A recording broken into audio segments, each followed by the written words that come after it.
Well, hi there. I'm Diana Montford, the world's first transgender television journalist.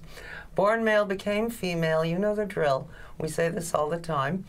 I always have to make that clear because some people say, well, transgender, what direction are you going in? They think I'm a, you know, a female becoming male. No, I'm a male who became female.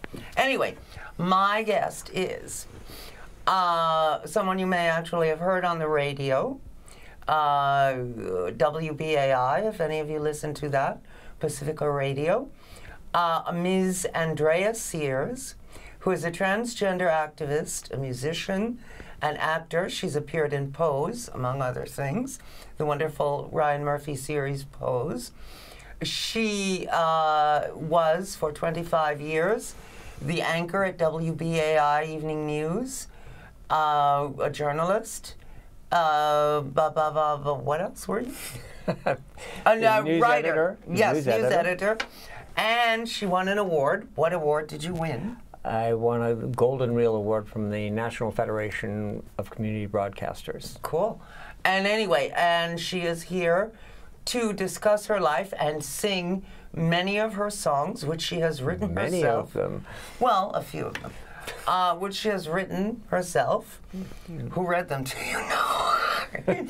And she's going to, you know, play music. And here she is, Andrea Sears. Hello. Hello, Diana. So, what's up? What's up? What's up? What's up? I'm adjusting to life in the outer borough. As outer as it can get. Where do you live? I live in the northern Bronx. Which is next to Yonkers. Right next to Yonkers. I can walk to Yonkers or Mount Vernon from my house in under 15 minutes. Oh, well, that's good. Is that good? I suppose if you want to get to Yonkers or Mount Vernon, yeah, it could be. I guess. It's the first time I've lived on the mainland in 43 years. Where did you live before that? Brooklyn, mostly, a couple of years in Manhattan. Okay, well. Both on islands. So. Oh, you're right. I see what you mean. Mm-hmm. So, now, we met many years ago. You and I were both involved in local democratic politics, trying to get transgender inclusion in the gay protection law, the gay rights law. We failed. Well, it is now. It's there. It exists now. The wonderful Richard N. Gottfried, an assembly member, sponsored a bill. First he sponsored the gay rights bill, and then, 13 years later or so, he sponsored the trans inclusion bill. And Andrea and I would go up to Albany, along with many others, and including the late, great Sylvia Rivera. And Marcia, sadly, was already dead by then, Marsha P. Johnson. And we would walk into politicians' offices and importune our rights. Or as Marsha P. Johnson said, "Darling, I want my gay rights now." We would scare all the secretaries, who are nice small-town ladies, and they would just look appalled. And we would, you know, beg to speak with anyone, and we would get the most minor attaché in any politician's office. With one eye on his watch, he'd be listening to us, and he'd say, yes, yes, yes, I understand, I empathize, yes, yes, yes, yes, yes. You know, the how to win friends and influence people technique. Oh, I'm so sorry, but we can't do it, you know?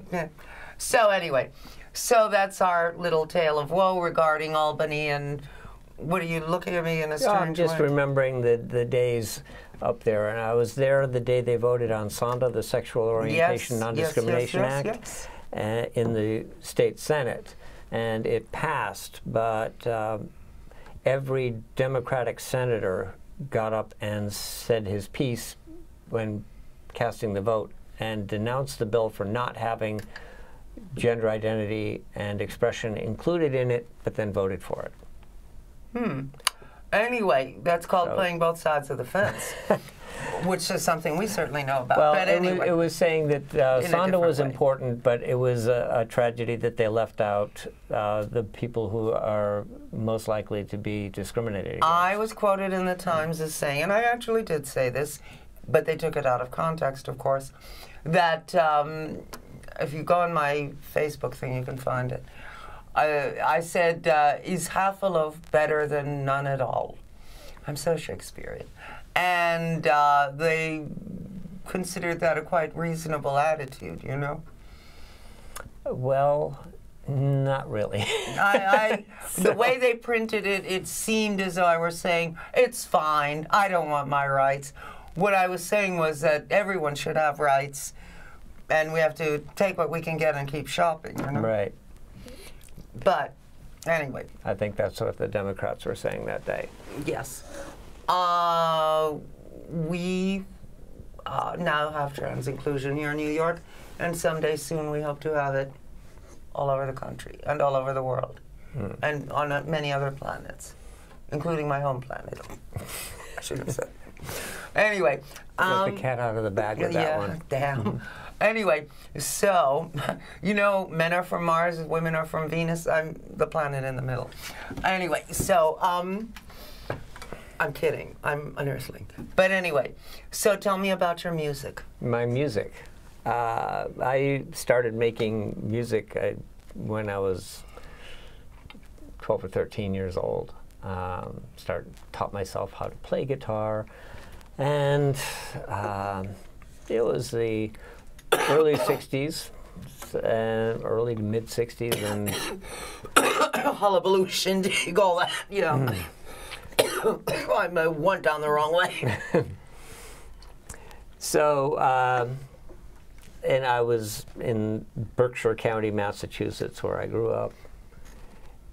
And so I didn't have a lot of outrageous influences at that time. It was like Peter, Paul and Mary. Bob Dylan was certainly there. Yes. Joan Baez and Judy Collins and Joni Mitchell and all of that stuff. Yes. And so, not for you, Bobby Rydell and no. the Dave Clark Five. I thought it was weird that when I was in junior high school, it was like all my friends were into the Beach Boys, and we lived in the Berkshire Hills. You know, there was not surf up anywhere within hundreds of miles. I mean, if you count the surf off the coast of Massachusetts. Even in London, they would lie on the banks of the Thames hoping it was the Pacific, you know? Well, I couldn't really relate to the Beach Boys because the whole California thing was, I wasn't there. Yeah. So, no, I had snowdrifts in the winter, not surf. So it was something that I could relate to. The folk singing thing, yeah. Right. So, you know, I've played guitar for over 50 years now, but I didn't start writing my own songs until just a few years ago. What made you turn to writing your own songs? I don't know. I think may have been that I had open heart surgery, and so I was like, you know, come a little closer. Come a little closer. Yes. Yes. I had a bad aortic valve that needed to be replaced, and like for a little while, I felt like I was about to die. I had heard a rumor that you had died. Yeah, you told me that somebody told you that I died, and I did not. We also do metaphysics shows, so if you do, visit us anyway, you know? Yeah, I'd be sure to drop by. Yeah. So I think that may have been some of what happened. It was a strange year because that was 2013 when I had my surgery, and then 6 months later I got laid off by WBAI when they laid off the whole news department. Right. So I lost my job. And your medical insurance. And well, fortunately I'd already had the surgery, so that was all taken care of. That didn't hit me. But yeah, it was a strange transition time. So I started. What did you do? What did I do? I started writing songs. But how did you live? I eventually got another job doing radio for a place in Boulder, Colorado, and that's why I still may occasionally appear on WBAI, because It's distributed to radio stations free of charge, and WBAI takes it and runs it sometimes. When I do stories in New York, I do stories in New York and Pennsylvania. Do you do television aside from this? No. Well, not as a news person. No. I see. But I worked on TV shows. So as what? As an actor. Well, yeah. As a background actor. Right. I have yet to get a line that they will pay me to say. So. But you. You've been in Pose, I know. Yeah, I was in the first season of Pose on episode 3. I got featured on that, which was kind of the scene where Dominique Jackson as Electra goes to a surgeon to inquire about sex affirmation surgery. Yes, and I'm the one sitting in the waiting room. There you go. So that was my cameo appearance on Pose. I did 2 seasons of Orange is the New Black as an inmate. I love that show. Were you a friend of Sophia's? No, I'm not a friend of Sophia's. She was not in my cell block. Laverne Cox, who watches this show, as does Caitlin. Hi, Caitlin. Yeah, I was one of the Pink Ladies. She was out of prison by then. Oh, that's nice. So, yeah. I binged watched the first season. I loved it. She got out of the prison in the end of season 5. And what did she wind up doing? I'm not sure what she ended up doing. I mean, the character, not Laverne. I don't know. Anyway, now, how old were you when you transitioned? I started my transition when I was about 45. So it's never too late. Yeah, I decided that I wanted to have it done by the time I was 50 so that I could, in theory, have the second half of my life. Right. There's a wonderful book called It Never Goes Away by Dr. Anne Koch, I don't know how she pronounces it. She transitioned at 63. And she's very happy to have transitioned. I don't think it matters when you do it. It's just if it's right for you. Yeah, sure. So. Did you know always? It's hard to say that I always knew because it wasn't something that seemed like a possibility. So one tends to discount the impossible. Why didn't it seem a possibility? Because you weren't in New York. I saw from the ages of 9.5 to 14. From 1965 to 1970, I lived in Greenwich Village with my family, and I saw trans folk all over the place. So I knew, that's why we moved there, because I was so gay, and this was before Stonewall. So I saw the possibilities. You did not see the possibilities. I did not, no. I remember seeing Life or Look magazine, the cover way back February 1969? It was about a trans woman who was getting married? No, I'm thinking of the one with Christine Jorgensen on the cover. I think it was earlier than 69. Well, I know it was earlier than 69. It was in the 50s. You would have been 3 years old. 4? I don't know. I don't remember how old I was. I just remember the cover of Christine Jorgensen. Yeah. Back then, I thought that fascinated me. But the identifiable trans people that I encountered generally between then and when I started my transition, or well, a while before I started my transition.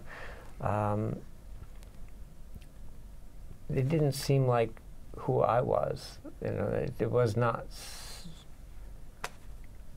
Were they too theatrical in comparison? I think it was mostly that I just saw street people, sex workers on the street. Just that was not me, in any way, shape, or manner. So. And you equated being trans with having to be a sex worker? Well, there was also, like, up until into the 80s, one of the criteria was, for transition, you had to have a boyfriend. Real? No, I didn't. Well, I was 19 when I went to Dr. Harry Benjamin in 1975. He was the head of the office. He invented this process, or so he said. He was 93. There was a wonderful doctor there named Dr. Leon. No one asked me if I had a boyfriend. There were... They did, however, get very testy when one wore trousers to the doctors. No, really. In 1975, trousers were still considered vaguely masculine, and they were not happy if you wore pants. Yeah, it was very heteronormative. It was like being trans was the cure for being gay. Some people have said that, Jim Farrat being one of the notable ones, that trans folk, trans women, are actually gay men who are afraid to be gay and so become women. But you have always liked women. Yes. So, and I know many trans women who are lesbians. So do I. Yeah. So, in fact, to be honest, I know more trans women who are lesbians than who aren't.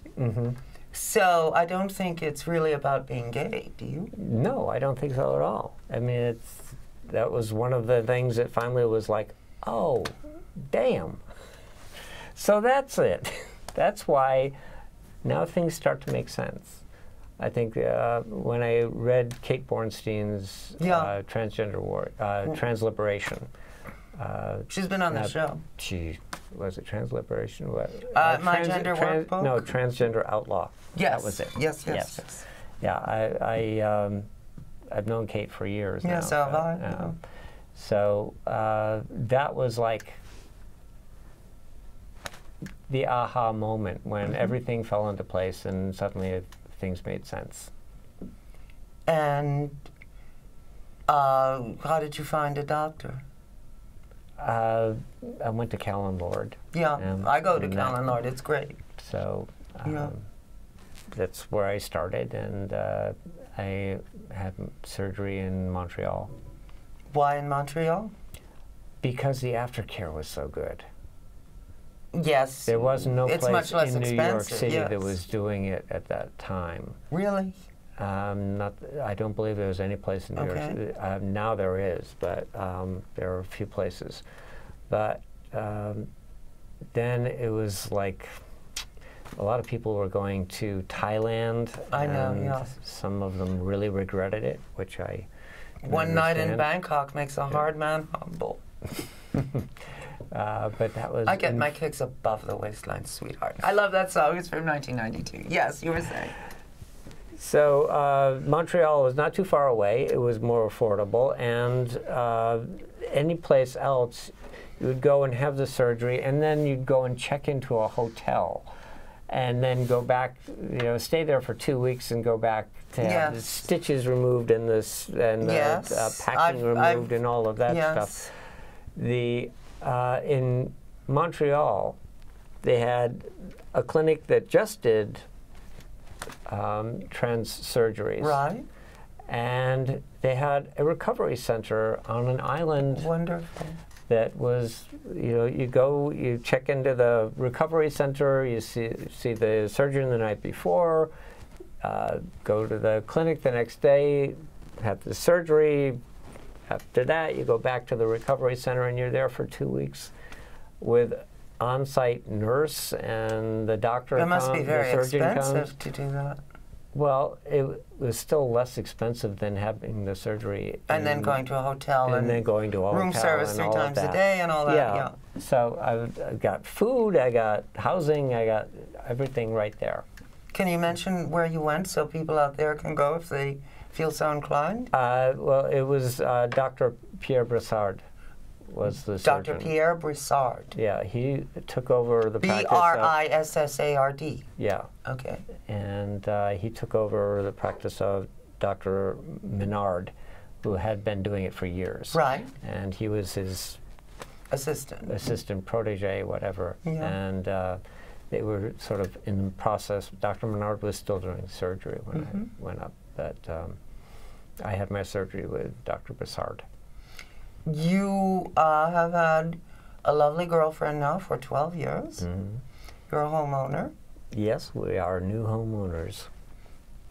You are the antithesis of a street walker, a street sex worker. Not that there's anything wrong with being a street sex worker, but you are not on the stroll and never have been. No.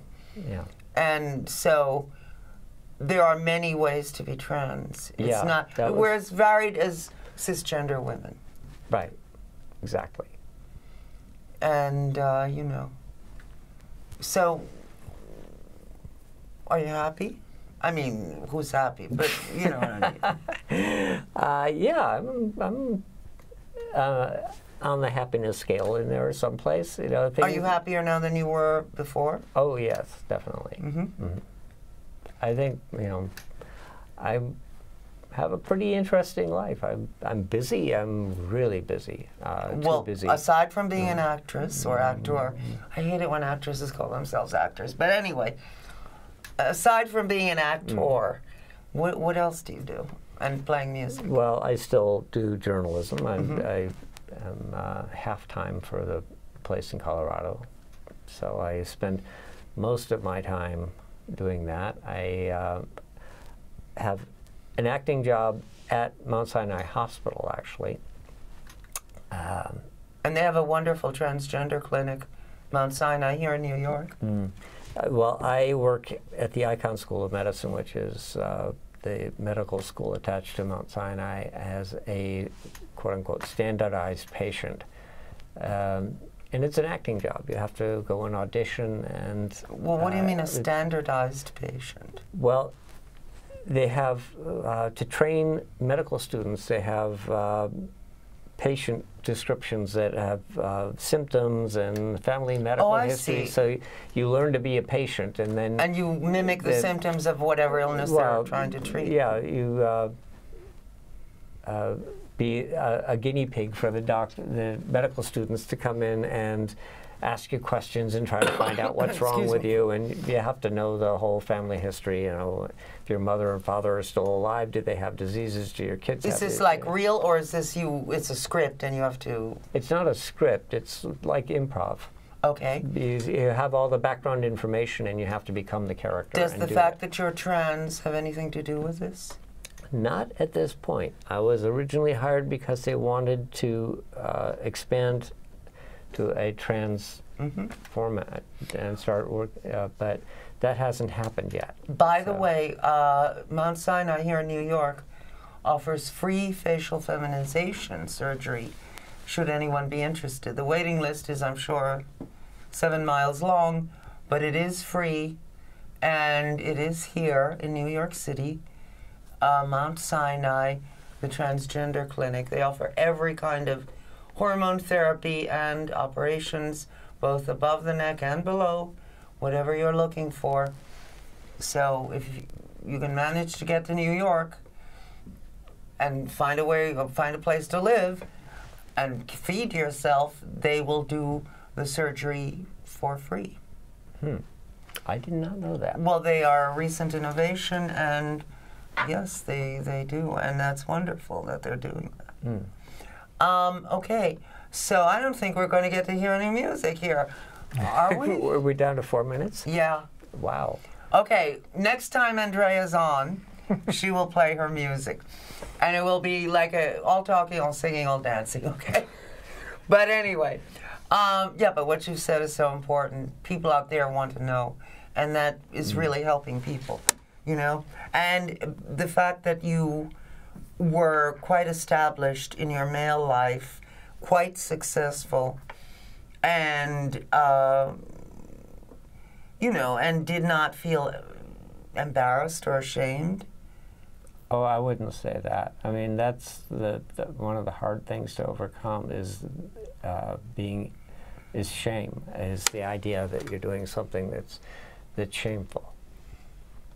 Renee Richards, the tennis pro, early transgender woman, said there is no shame inherent in being transgender. How true is that? Well, considering what I was doing at the time that I transitioned, I really had to overcome that very quickly. Was it difficult when you told the people at work? It was stressful, but it was not difficult. It went very well. And is that because it was BAI, a very progressive station? Yeah. I told a peer counselor at the time, before all of this, that I was nervous about what would happen at work.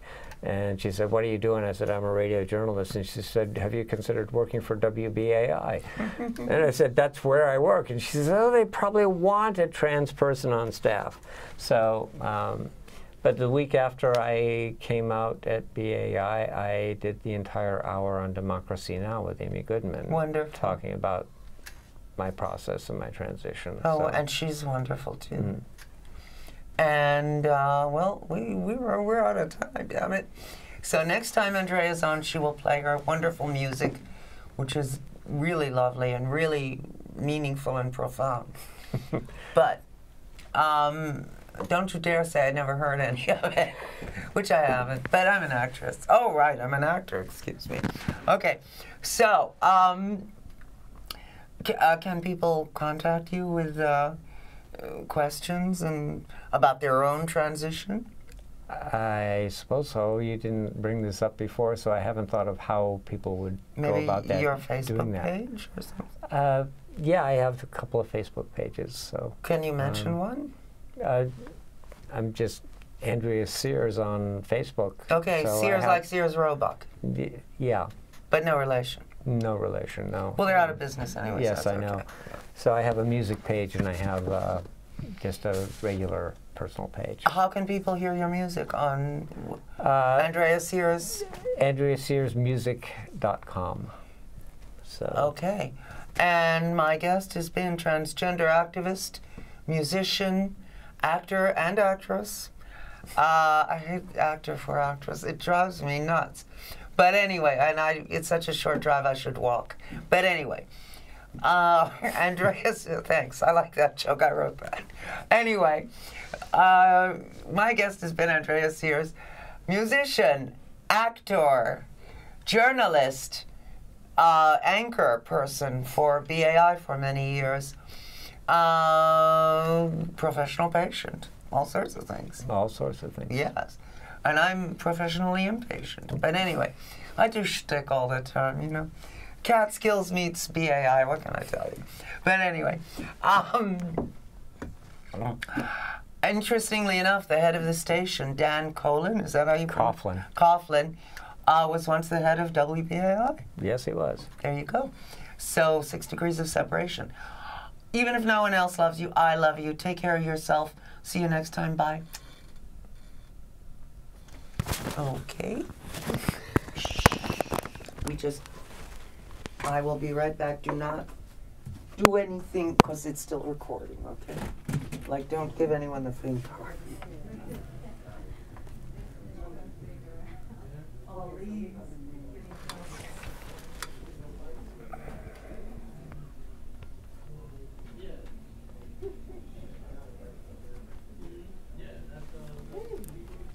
Would you like to participate in this? Your line will only be saying this 2020. Okay. That's it. We can do it in there.